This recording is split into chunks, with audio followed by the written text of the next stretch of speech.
YouTube, what's good? It's your boy 4. This is my guy, Barber Head Chris. Make sure you guys give him a follow. I'm sure you guys have seen him on Chris Bassio's channel. Chris just reacted to one of his vids. He's from my city. He came through for a cut. Shout out to him. Go check out his vids. Dope young barber. Actually reminds me of myself when I was his age, honestly. So we're going to start this haircut off. As you can see, his hair texture is weird, man. It's shaggy. This is a shaggy hair texture. It's not really wavy and it's not really curly, but it's still not straight. So him being a barber, he knew what he wanted. He told me he wanted a number 5 guard with the grain. So I put my 5 guard and I did that. The first time I cut his hair, I went against the grain. It didn't really cut that well. Going with the grain kind of cut it better this time. So yes, when you're cutting a barber, they're going to know what they want. So pretty much just listen, cut it down to the length that they ask you to, and then just show them a mirror. He was satisfied with the length, so this is how we did it.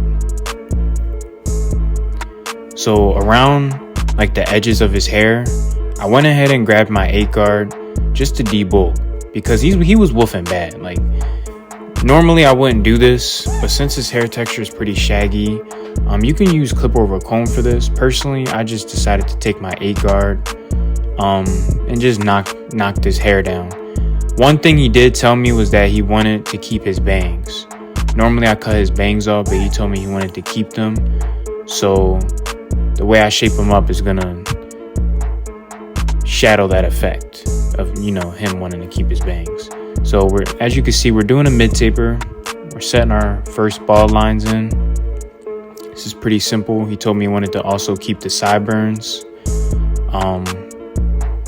But yeah, check this kid's channel out. He's 16, super dope.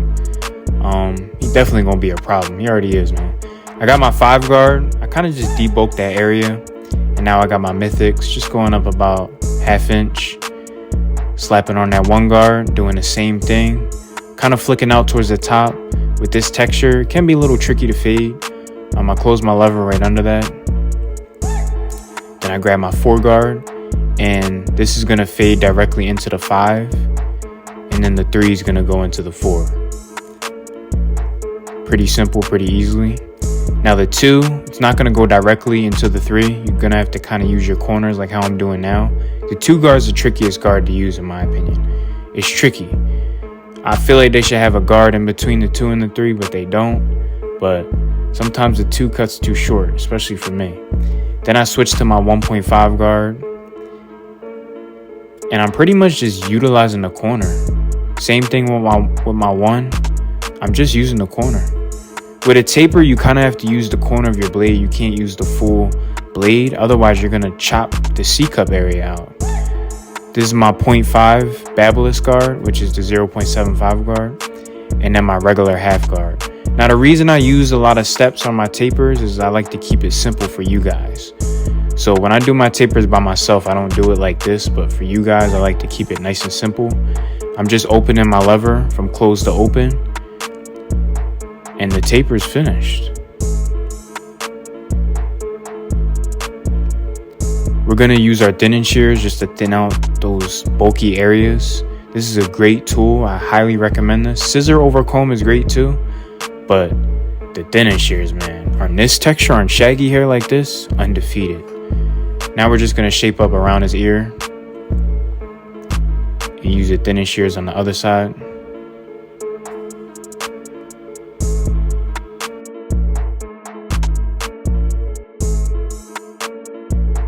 For the back, we're going to debulk with our 5 guard once again. Now, towards the back here, we're going to be doing a lot of clip over comb. So just stay tuned for that. I'm going to go up about 1 inch. Now, the reason I switched clippers is I think my clippers died, so I just switched. No reason. I know a lot of you guys think it's a specific reason. A lot of times I just either get bored or one of my clippers die. We did the same thing with our 1 guard, went up about 1 inch, and then right under that, we closed our lever. But instead of jumping up to the 3 and the 4, we're going to grab our 1/2 guard, just erase that line real quick, just to get it out the way.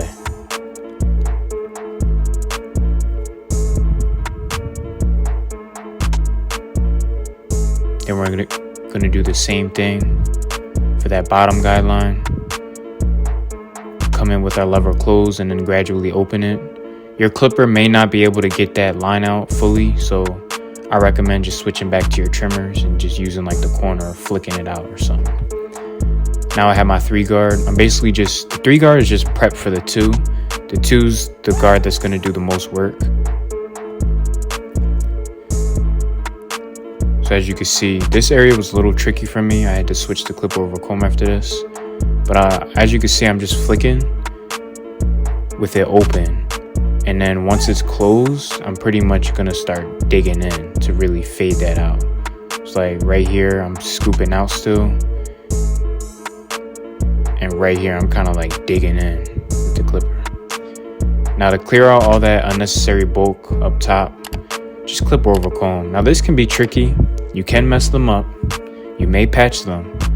But clipper over comb is just something you gradually learn over the years with experience. It's very difficult, but it's definitely worth learning. For the shape up around his ears, I kind of regret leaving all that bulk. I kind of would have thinned it out a little bit more if I could go back. But shape up came out crispy. The line was set in stone. It wasn't too bulky. This side I kind of bulked out a little better. And yeah, just make sure the back lineup is crispy, but you're not pushing it in too much. A lot of people sometimes make that back line go straight down to their neck. You want to make it diagonal so that it goes inwards towards their neck, if that makes sense. It's pretty simple.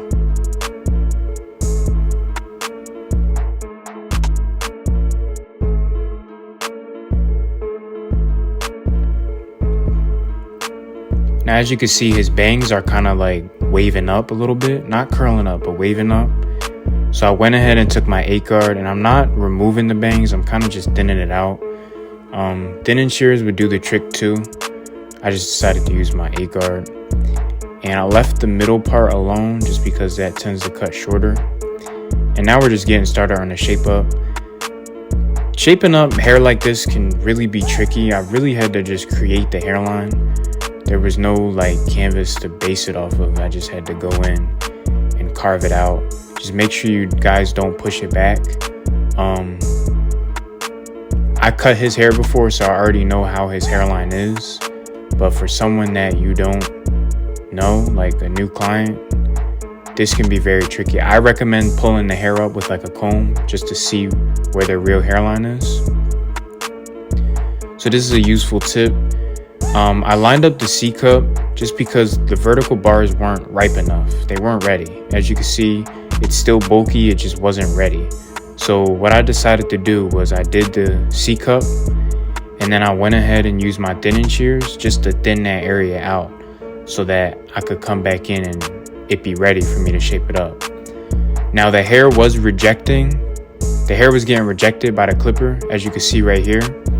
So another useful tip that I found to be very helpful, you guys are going to see me do it in a second, is use my shears, my scissors, and just go on those vertical bars. Very useful on the vertical bars. It even works on the hairline sometimes, but the angle for the vertical bars is literally a straight up snip snip. It gets the job done.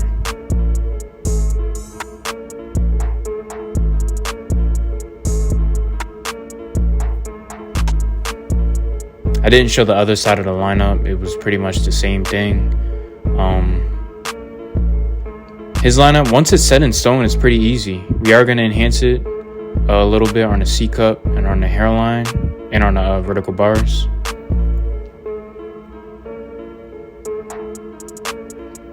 I went ahead and grabbed my old school GTXs just to make sure the line was set in place. In between these clips, I was like combing the hair down and all that. Right now, we're just gonna get his mustache, make sure it's nice and crispy. And for the enhancements, I use Tomb 45. Shout out Tomb 45. I use I believe the darkest brown one, and it sprays heavy, which I like. Minimal effort.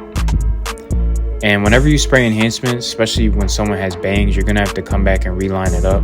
I just recommend combing it down, even blow drying it, just to make sure the enhancements are nice and dry and set in stone. And now we're gonna do the top of his mustache. I like to do this at the end. And something I regretted, I have a regret during this haircut. I regretted not using a hot towel. Looking back at this haircut, it was nice, it was crispy, it was fire, but I regret not using a hot towel. That would have definitely helped him out. This is how my client came in, and this is how he's leaving. Make sure you like, comment, subscribe. Follow my Instagram and my TikTok at the4thken. And this is the finished product, man. I hope you guys enjoyed the video. And go subscribe to my boy, man. This is just an example of one of his videos. Make sure you guys hit that subscribe button. It's 4, and I'm out. Peace.